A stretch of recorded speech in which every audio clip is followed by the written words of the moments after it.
Infosys co-founder Narayanamurthy సతీమణి సుధామూర్తి రాజ్యసభకు nominate అయ్యారు. మహిళా దినోత్సవం రోజున సుధామూర్తి రాజ్యసభకు నామినేట్ అయ్యారు. దీంతో సుధామూర్తికి ప్రధాని మోదీ అభినందనలు తెలియజేశారు. కళలు, సాహిత్యం, శాస్త్ర, సాంకేతిక రంగం, సామాజిక సేవా కార్యక్రమాల్లో విశేష సేవలు అందించిన 12 మంది ప్రముఖులను భారత రాష్ట్రపతి ద్రౌపది ముర్ము రాజ్యసభకు నామినేట్ చేశారు.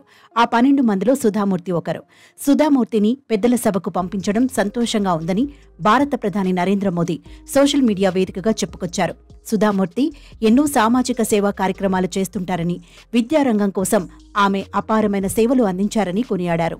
అలాంటి సేవాగుణం కలిగిన సుధామూర్తికి రాజ్యసభలో తన పదవీకాలం విజయవంతంగా కొనసాగాలని ఆకాంక్షిస్తున్నానని ప్రధాని మోదీ ఆకాంక్షించారు. నిజంగా సుధామూర్తి జీవితం నేటి తరం యువతకు ఎంతో ఆదర్శం. ఒక ఉపాధ్యాయురాలిగా ప్రస్థానం ప్రారంభించిన సుధామూర్తి ఈ స్థాయికి రావడానికి ఎంతో కృషి చేశారు.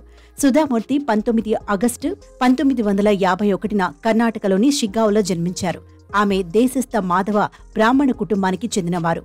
Sudha Murty BVB college of engineering and technology and electronics engineering పూర్తి చేశారు. తర్వాత Indian institute of science and computer సైన్స్లో డిగ్రీ పొందారు.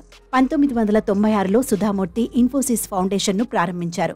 ఈ రోజు వరకు ఇన్ఫోసిస్ ఫౌండేషన్ ట్రస్టీగా బెంగళూరు విశ్వవిద్యాలయంలోని పీజీ సెంటర్లో విజిటింగ్ ప్రొఫెసర్గా ఉన్నారు. సుధామూర్తి నారాయణమూర్తికి 2 పిల్లలు, అక్షతామూర్తి, రోహన్ మూర్తి. అక్షతామూర్తి బ్రిటిష్ ప్రధానమంత్రి రిషి సునక్ను వివాహం చేసుకున్నారు. సుధామూర్తి నవలలు, non fiction, travel logs, technology ఆధారిత పుస్తకాలు, జ్ఞాపకాలు వంటి అనేక పుస్తకాలను రాశారు.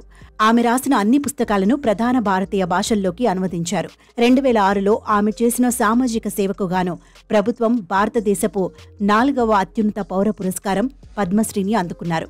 2023లో ఆమెకు భారతదేశపు 3వ అత్యున్నత పౌర పురస్కారం పద్మభూషణ్ కూడా లభించింది. ప్రస్తుతం majority వాటాదారైన NR Narayanamurthy Infosys company సహ వ్యవస్థాపకుల్లో ఒక్కరిగా ఉన్నారు.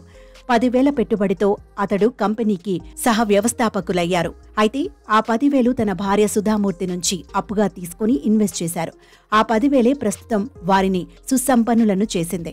భర్త నారాయణమూర్తికి తెలియకుండా కొన్నేళ్ల పాటు దాచిపెట్టిన వ్యక్తిగత అత్యవసర నిధి నుంచి 10,000 అప్పుగా ఇచ్చానని సుధామూర్తి ఎప్పుడు చెబుతుంటారు. ప్రపంచ ఐటీ దిగ్గజ కంపెనీల్లో ఒకటిన ఇన్ఫోసిస్ ప్రస్తుత మార్కెట్ వాల్యుయేషన్ దాదాపు $80 బిలియన్ సమానం. భారతీయ కరెన్సీలో సుమారు 6.6 లక్షల కోట్లకు పైమాటే.